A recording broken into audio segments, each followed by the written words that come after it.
Jeff Dupree and Maro Chermayeff.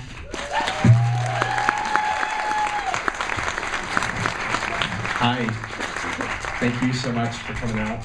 We are, of course, incredibly thrilled to be premiering the movie here at Sundance. Of course, the feeling I have right now is mostly gratitude to everyone who helped us make the film, especially to HBO, because we made this movie we had nothing. We just became gradually poorer and poorer, and then started talking to Nancy and Sheila, and talked Nancy into coming to the opening night at MoMA, and then gradually we got Sheila to come and sit with Marina, and then that was all it took. Would also love to thank the Museum of Modern Art, because they gave us unprecedented access. They said they'd never given that much access to a filmmaking team before, so that was huge. Klaus Biesenbach, his show, as you can see, was really stunning, and he was a great supporter of us throughout. I'd like to thank my beloved partner, Marno. I met Marina at a dinner party, and the next morning I called Maro, and I was just like, we have to make this movie. I was like, uh-oh. So she's had my back throughout. It was a very difficult movie to make. It was also incredibly fun, as you can see. Every time you're with Marina, it's just incredibly entertaining and funny and spiritual at times. So, also very important to thank our editor, Donna Shepard, who did such an incredible job on this movie. And of course, it goes without saying, Matthew Akers is an incredibly gifted director and director of photography, and he goes after a story like you wouldn't believe. And really, really incredibly gifted shooter. Oh my.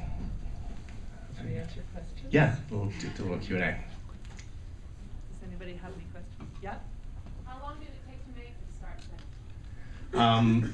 I met Marina at a dinner party in April 2009, and I was sort of invited by accident. I was seated in between Klaus and Marina, and they were talking over me about the show, and I was just like, wow.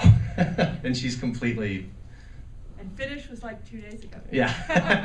So from there to here, it took us a long time to negotiate access with MoMA, to sort of, Marina, we got her on board pretty quickly, but we had no money, and so it was just it was a long way, as Marina says. So we shot 120, 130 days. So, yes. No, She never did. She never did. She has extreme self-control. She was on a special diet, and so it was all very calibrated.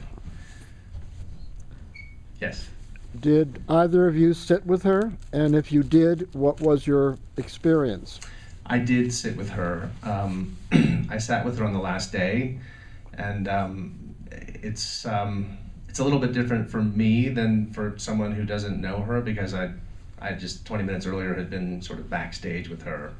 But when you sit with her, the whole world kind of fades out, like the periphery of your vision sort of gets blurry, and it's very powerful. I think that what you're seeing in the movie, everything in the world today is conspiring to distract us and to disconnect us, and to really connect with someone like that is just sort of overwhelming. And I think that's why her work really speaks to the time that we're living in. She's really sort of, I had another experience with her. It's not just the way that she thinks and how she lives her life. These kinds of ideas, they go through her personal life, and they go through her work. At one point, I was up in the country with her. We were preparing for all the re-performers to come. And she said, well, I think we need to relax for a minute, and we should be preparing food. My daughter was with me, who was 7 then. And so she brought out a bowl of fresh almonds about this big, and she said, well, we need to peel the almonds, all the almonds, which took us like 4 or 5 hours. And my daughter started to sort of kick me under the table, and she was like, wow, this is going to take us a really long time. But then even, you know, as a child, and you can see so many children sad, she brings a level of intensity and focus that really stops time in a way that we're all really missing and in need of. So I've had that experience with her, and it's well worth it. Yeah. You spoke about some of the difficulties of making the film. Other than the financial difficulties, what else were some of the difficulties you experienced? Well, it was really just how we're going to tell the story. I mean, after shooting, we had so much incredible material, but it was really like, how are we going to structure this? And I think what we came to realize is that the film had to be sort of a genealogy of the artist is present, the work she did at MoMA, so that we would go through and come to understand different, some of her key essential works from her past, and because all those works are sort of, the artist is present sort of contains within it all of what's best in her work, and all those early works like Rhythm Zero and Nightsea Crossing. So it was sort of like a genealogy in a sense. That's how we structured the movie. With the archive, there was close to 2,000 hours that went into the edit room. So it was, and I mean, we had traveled to Italy, we had traveled to India, we had traveled to Germany. So there's enormous amounts. And, you know, now as producers, you know, we sort of say, well, it'll be this incredible museum collection DVD. You know, like there'll be so much that had to go that was also incredibly interesting. I mean, her trip to India is like just beautiful, because she went on a retreat for a month before shooting. And so, you know, just leaving things on the floor. I mean, the edit process alone was you know, not a year solid, but a year on and off with a few, you know, with a few breaks, because we do more than one film at a time at our company. So we had quite a lot going on, but it was. You know, the biggest challenge for us was to follow her own dictum, which is that the hardest thing is to do something which is close to nothing. So it was so easy to sort of embellish whatever, you know, she's always so entertaining, but it was always just trying to boil down to like the essence of what the story was. I guess that was the biggest challenge. Yes? Two questions. Was Marina an only child? No. No. She has a younger brother, Elamir, who we interviewed, but unfortunately didn't make it in the film because he's great. Secondly, what was her highest level of education? Marina's? University. I mean, she has lots of honorary degrees, but Yeah. she went to school in Belgrade. Yeah, and the baseball hat? Was there any more follow-up or story to the woman who disrobed and then was taken away at the end of the last day? No, I mean, she wasn't, Ever permitted to sit. she didn't get to sit. Yeah. I love personal documentaries, just as a rule, and I really felt like I got to know her incredibly. I really applaud you.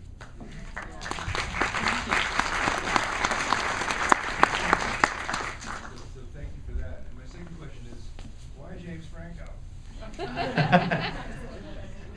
Well, they're good friends, and also it was perfect way of He's a good friend. illustrating the point about idolatry, because she's claiming that, you know, she's not into idolatry, it has nothing to do with what she's doing, and it just was sort of a nice moment to sort of illustrate that. I thought the best one was when someone said, "Are you an actor?" That was good. A lot of amazing people sat, and because we filmed so much, we had an enormous number of people from, you know, Lady Gaga sat to, I mean, so many celebrities and actors came in and sat, as well as, you know, Christiana Amanpour and people in news and politics and, you know, people that were visiting from other countries. It was really, it was a big decision, but one of the things that we felt most strongly was that one of the key pieces of the show that makes it so powerful is the leveling, the sort of the community and the equality of who sat. And so, since so many people sat, we actually sort of turned away from the idea of including all those people, because we did not think it was, in fact, the essence of the piece. One of the very difficult thing to do was just this sort of, you see the emotion registering on people's faces and just sort of like the sort of arc of the emotion from one face to the next. It took us a lot of time to sort of place all those sitters one after the other, and it would change dramatically the sort of emotional impact of any given sequence if you switch them around. So we spent about 2 months just like moving them around. Yeah. Were you filming every individual person that sat down? And then No, edited? no, we didn't. We couldn't afford to be there that often. But there were A lot? hundreds and hundreds Yeah. and hundreds of the thousands. Yep. Oh, sorry, this is a strange question. First of all, congratulations, it's such an amazing film. But did MoMA, did someone photograph everyone sitting down? Yes, Marco Anelli. He's an amazing photographer, and his photograph we're using in our movie poster. And he posted on the website, and he has a book coming out this spring And of he the photographs. he photographed Every single person. that sat. And she took notes on them, as you saw at night. She went Yeah. home and took notes about her feelings about the people that were processed. Of every person? I think maybe just the people that struck her. James Franco.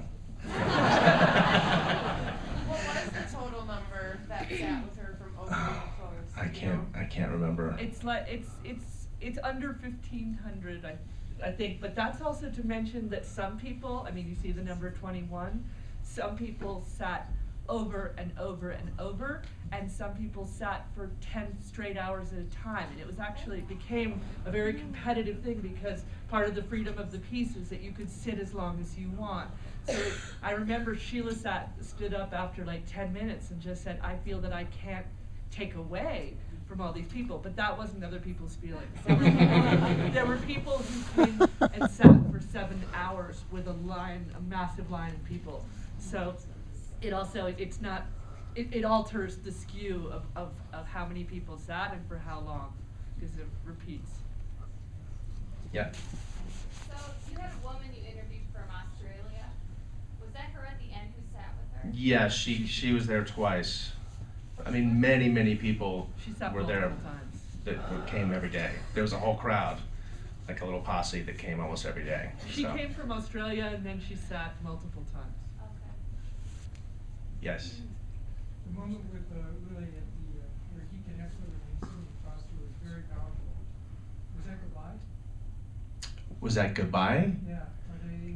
No, but it kind of, for me, the walk on the Great Wall of China just is mind-blowing to me, and I sort of felt like that was recapitulated when he came to the MoMA, and you see him walking through their entire life together, and then they come back again at the table. It's sort of like the echoes of the lovers. Was And the really forgiveness between them in the piece Mhm. is very, very, it's very moving to me. It's very important to me what happens for them, and because really it's an evolution of their piece, and a lot of the works are works that they did together. So it was so critical to have Ulai be such a big part of the film, and I find him to be an incredible individual, but the partnership between them I find riveting, and I always have. And his presence when you meet him is just like hers. It's this kind of like, wow, when he walks in the room. Both Sagittarius, Ozzy. Yes. I wonder when it's going to be distributed. Are you doing theatrical, or is it going straight to HBO? Do you know timing or anything yet? It's going to be on HBO in June. We are planning a museum tour. It's all sort of coming together. Not sure about the timing of that. We may do a little theatrical thing based on the new Academy rules, which I don't even understand. So it's going to Canada. It's going to get a theatrical release in Canada and all over Europe and Australia. And It's going on quite an extensive festival. We're going to the Panorama in Berlin. another opportunity to go broke. Yeah. I'm wondering whether originally she thought the table would be until the end, or whether she would try at some point to get rid of it, and that happened when she actually could get rid of it. And the second question, there is an amazing evolution, and at the same time at the end we have